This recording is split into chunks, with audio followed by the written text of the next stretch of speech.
வணக்கம், welcome to சியான் spice magic. இன்றைக்கி இந்த வீடியோவில் ஹோம்மேடு சில்லி கார்லிக் சாஸ் 10 மினிட்ஸில் எப்படி பண்ணலான்னு பார்க்கலாம்.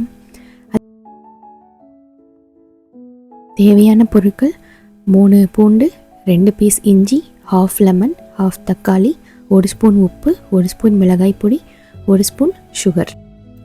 ஃபஸ்ட்டு சுடுதண்ணியில் ஒரு 8 பீஸ் வரமிளகாயை போட்டு நல்லா ஊற வச்சு எடுத்துக்கலாம். ஒரு 5 நிமிஷம் நல்லா ஊறணும்.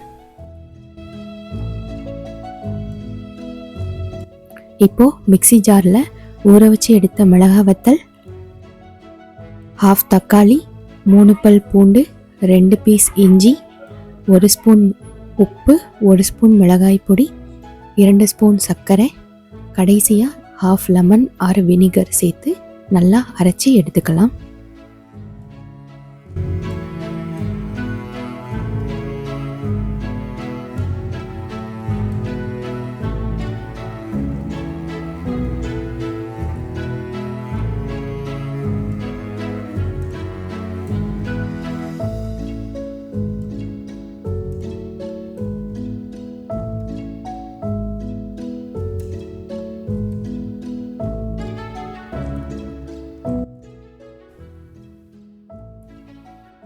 இப்போ சாஸ்க்கான மசாலாவை ரெடி பண்ணியாச்சு.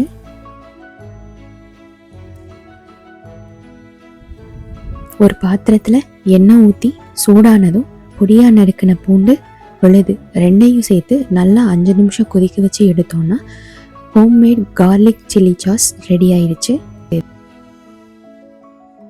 இந்த சாஸில் நம்ம எந்த ப்ரிசர்வேட்டிவும் கலக்காமல் பண்ணியிருக்கோம். ஒரு ஏர்டைட் கண்டெய்னரில் ஸ்டோர் பண்ணி நம்ம யூஸ் பண்ணிக்கலாம். ஃப்ரெஞ்ச் ஃப்ரைஸ், பக்கோடா, மோமோஸ் போன்ற ஸ்நாக்ஸ் எல்லாத்துக்குமே இந்த சாஸ் ரொம்பவே நல்ல காம்பினேஷனாக இருக்கும். மறக்காமல் எல்லோரும் லைக் பண்ணுங்கள், ஷேர் பண்ணுங்கள், கமெண்ட் பண்ணுங்கள்.